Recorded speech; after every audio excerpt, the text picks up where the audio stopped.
What's going on, guys? Get123 here with more Grand Theft Auto 5, and hey, guess what? A Brazilian gaming magazine recently got some inside information on Grand Theft Auto 5, and today I've got 36 new facts for you about the game. Now, okay, when I say new facts, some of them aren't all that as surprising as others. You know, some are like, wow, that's really cool, that's new. Others are like, okay, yeah, we already kind of knew that. But, you know, it's 36 bulleted points, so that's what we're gonna run through today. We're gonna try to do it in a timely fashion, and hopefully this doesn't get too long, so let's get started. Also, I should note that this is a translation from Spanish to English, so hopefully all the translations are accurate. I saw some wonky wording before, but yeah, anyways, let's go. All powers from the characters will be activated with the button L3, so obviously that means clicking in your left analog stick, which I think is great. Previously, those analog stick buttons didn't really have much of a use, so now we're making them nice and useful.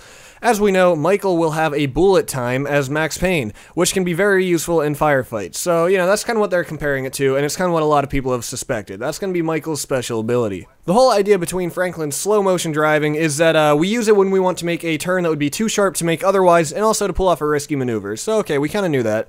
Trevor suffers half damage and gives double damage while in his special ability. This has kind of been known to us as his rage ability. You know, Michael's got the shooting, Franklin's got the driving, while Trevor's got his rage, so that is cool.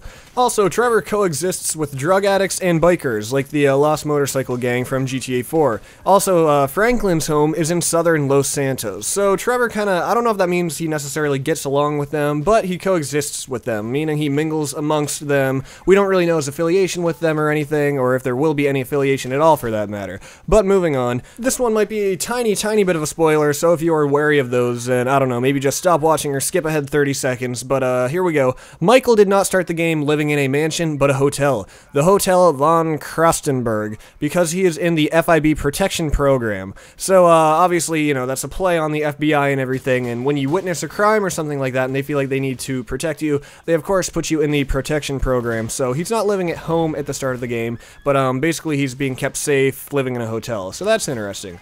Franklin's missions will be gang wars and racing. Now, I wouldn't take that too literally. I don't think that Franklin is going to be bounded only to gang wars and racing. You know, there will be a few other things, but, you know, his main thing might be gang wars and racing, but he's not going to be, like, solely constricted to that. I think there will be other things for him to do as well. Franklin is the typical GTA character. He's beginning his criminal career and is now trying to get ahead in life. So yeah, that's a very typical GTA story, all the way from 3 to San Andreas to Nico in Grand Theft Auto 4. It's just people trying to get ahead and find success in this criminal lifestyle. However, it also goes on to note that even though you're starting in a hotel as Michael, Michael still starts the game rich. He is still wealthy. GTA 5 will be different from the other GTAs. In this one, the entire map is already unlocked from the very start, for you to explore the entire world, so that's something new. You know, previously we had to unlock islands as we went, but this thing is open from the start, which personally I love, I think is awesome. Michael's missions will be high risks, with big shots of Los Santos, so that kind of makes sense. Michael's, you know, kind of the businessman kind of guy, so he's going to be doing a lot of high risk stuff, probably a lot of heist things like that, and big shots, other rich people in the city.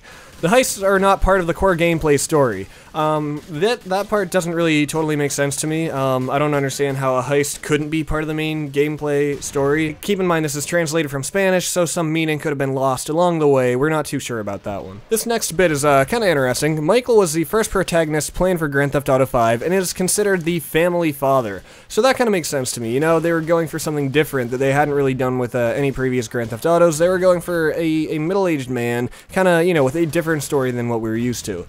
There will be DLC to buy, but Rockstar did not say when. But, you know, that's not too much of a surprise. We expect that. We hope for that. Personally, I'm hoping for a zombie DLC. That would be really cool. But, you know, maybe a few months after release, we'll start hearing about the first DLC. For the first time in the series, there is bus routes. Now, that is new, and that is very cool. Previously, taxis, buses, and all that, they didn't really stop to pick up people. You'd see them going down the street, but they were really just going aimlessly. They didn't have a route. They didn't even pick people up, so now they will have routes. We can follow them, we can plan their routes, we can plan that when so-and-so gets off at this stop, guess what? I'm gonna kill them. You know, just silly things like that. And another fun fact, Trevor is the third character in the series to appear in his underwear, just like CJ and Tony Cipriani. And a little bit more about Trevor. Trevor has 2 tattoos. They say cut here on his neck and fuck you on the fingers. So that suits Trevor very well. And as you guys know, we'll be able to customize tattoos even farther than that. There will be base jumping. Rockstar describes it as an opportunity to enjoy the incredible scenery. Now, as we know, we already saw the screenshot of Franklin jumping off the side of the bridge, so we knew that base jumping was in the game, but I don't know, this is just gonna be really cool. With all the new mountains and everything, so many things to jump off of, and the scenery really is awesome, so that's definitely gonna be cool. The seriousness of Grand Theft Auto will end up a bit, so now the game will be focused more on fun, which I like. You know, Grand Theft Auto 4 had a very dark, dreary approach to it. It was pretty serious, and I don't know, like, I liked the feeling of San Andreas more, and that's kind of what they were doing in Grand Theft Auto 5. It's brighter, it's more fun, and it just looks like a better time all around. There are plenty of motocross tracks up in the mountains, so that's very cool to me. I love that they're adding motocross and dirt bikes and all that. With the huge landscape and the giant map, dirt bikes and off-roading is going to be totally fun. You can find people in the middle of the road, and especially in the interior, giving them a ride. By interior, I assume they mean like the interior of the city or something like that. Like I said, this translation's a little rough, but basically it's saying that we can pick up hitchhikers. You know, we can pick up strangers and take them to our desired destination, basically, whether, you know, that's where they want to go, or whether it's to the middle of the forest and we then proceed to kill them. There will still be the sight of the hood on your car, meaning that, you know, when you're driving the car, you can still have that view from the hood, but it will not make you seasick much of the car rocking. Wow, this translation gets really rough. Basically, the car is firmly on the ground now. When you're turning, it's not going to be like rocking like a boat like it was in Grand Theft Auto 4, but it's going to be, you know, nice, solid, firmly on the ground, and just easier to use, and it's going to look better in my opinion. If you like sports, get ready. The game will have yoga, triathlons, tennis, golf, and so on. All of that we pretty much already knew, but that's still cool. Also, you can change the hairstyle of your character. Ever since we saw that screenshot of Franklin with a goatee, we kinda knew that that was a possibility, but now hopefully this is confirmation. Dan Houser said, "It is better to have one cool, well-made minigame than 5 minigames that were made pretty much half-ass and rushed," you know? So that kinda gives you an idea of the approach they're taking towards this game. They really want it to be fully fleshed out, and if they're gonna add a feature, they want it to be solid, you know? They want it to be good.